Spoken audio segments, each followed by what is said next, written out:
Hi everybody and welcome to another watercolor tutorial. Today we are going to be painting these beautiful flowers known as pansies, so let's get right into the tutorial. The easiest thing to do is to actually sketch out a little bit of a guide for yourself. So go ahead and draw a rough circle and then fill it in with three flower petals that are sort of shaped like a windmill. And in that remaining space, you want to draw in two additional irregularly shaped petals. Once you are happy with your guide, you want to go ahead and erase it. Just make sure that it is dark enough so that you can still see it and have a guide to paint over, but light enough so that the watercolor doesn't show through and show the pencil, because watercolor is quite translucent. Now there are so many beautiful color combinations for pansies, and I'm going to be painting 3 of them, but we'll just start out with the first color combination here. I chose a purple as my background, and I went ahead and filled in the 3 windmill flower petals with a very washed out purple, so a lot of water and minimal pigment. And you want to make sure that they are wet before you start applying your accent colors. So I went with a blue in the innermost part of the petals and sort of a purple magenta color on the outside of the petals. And you really want to make sure that those flower petals are wet before applying these accent colors, because that wetness will allow the pigment to bleed and spread and blend into the flower petal, which will give off that effect that pansies are known for, this gorgeous, gorgeous gradient.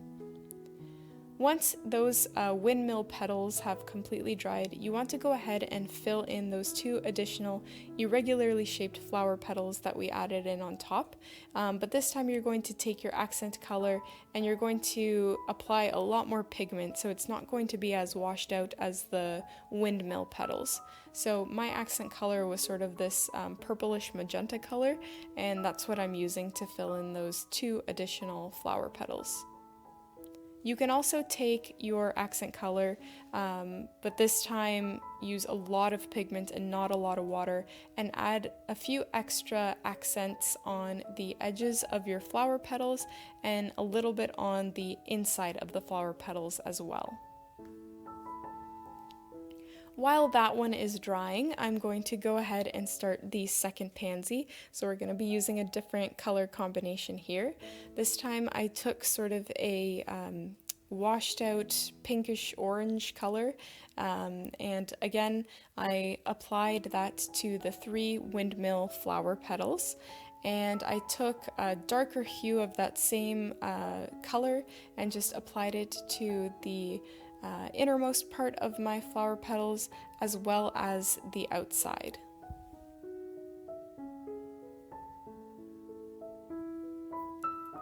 I chose purple to be my accent color for this pansy as well, so I applied that purple to the outside edges of my windmill flower petals.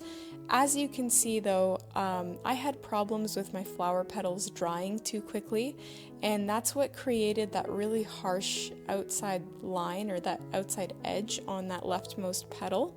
The flower petal had simply dried too quickly, which didn't allow that pigment to spread naturally. So you really want to make sure that there is enough water, that pigment can naturally spread out and bleed out into the rest of the petal to, give us the effect that pansies are known for, which is that gorgeous blending color. Now, I have problems with the purple in my watercolor set. It just always does this. It always has trouble blending. So if you have a different set, you might not even have this problem to begin with.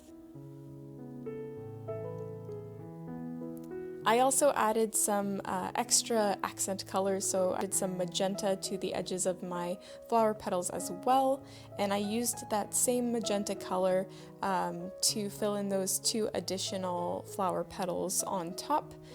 So again, I used a lot more pigment and less water because these are our accent flower petals. By the way, if you are enjoying this video, I really encourage you to click the like button. It helps me grow my channel, and you can also consider subscribing if you regularly paint with watercolor or you just enjoy viewing these videos, because I do release tutorials on a weekly basis. So once your flowers have dried, you can go ahead and take some yellow watercolor and just apply it to the innermost part of your windmill petals.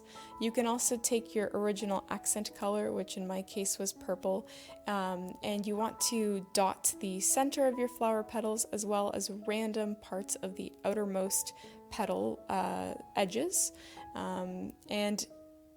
For this particular part, you don't want your petal to be wet because we don't want those accents to bleed out. And this is because if it bleeds out, it becomes a little bit more faded, and we really want those accents to stick out. You can also go ahead and paint some lines coming from the center of your flower for a little bit more detail. Here you can see some of my lines looking a little bit too thick. You really do want to make sure that you're painting hairline thin lines, and for that I just encourage using a thinner brush. I was using a little bit too thick of a brush for that part.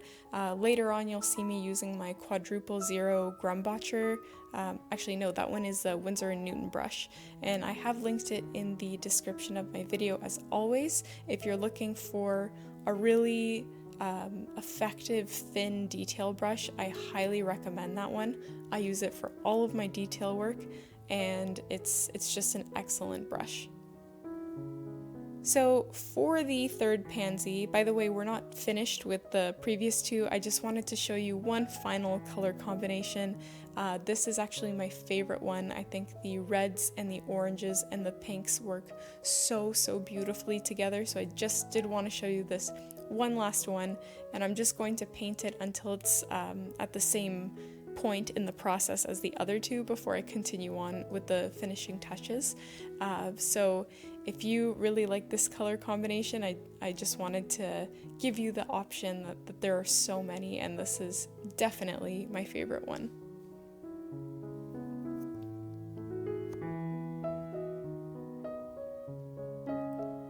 By the way, if your petals dry too quickly to the point where you're not happy with how your colors blended, you can go ahead and just add an additional layer of water after they've completely dried, and then you can add any additional colors and even encourage them to bleed out by spreading out the colors a little bit with your brush.